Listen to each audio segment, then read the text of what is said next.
Ya, kejap. Noha dulu. Teka-teki. Hari apa yang wangi? Noha dulu. Hari apa yang ayah paling takut?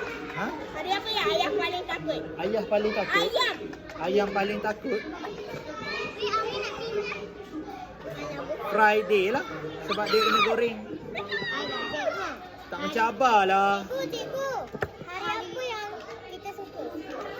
Sunday. Salah. Payday. Friday. Ha? Ni bebas, ni bebas.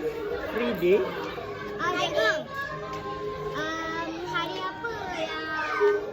Hari apa yang mak-mak suka? Monday. Kenapa? Monday. Cikgu, hari apa yang panas? Sunday. Cikgu. Alah, tak boleh. Mata apa yang paling panas? Tadi? Mata yang apa yang paling panas? Mata. Matahari. Okey, cikgu yang ayam pula. Mencabar lah sikit.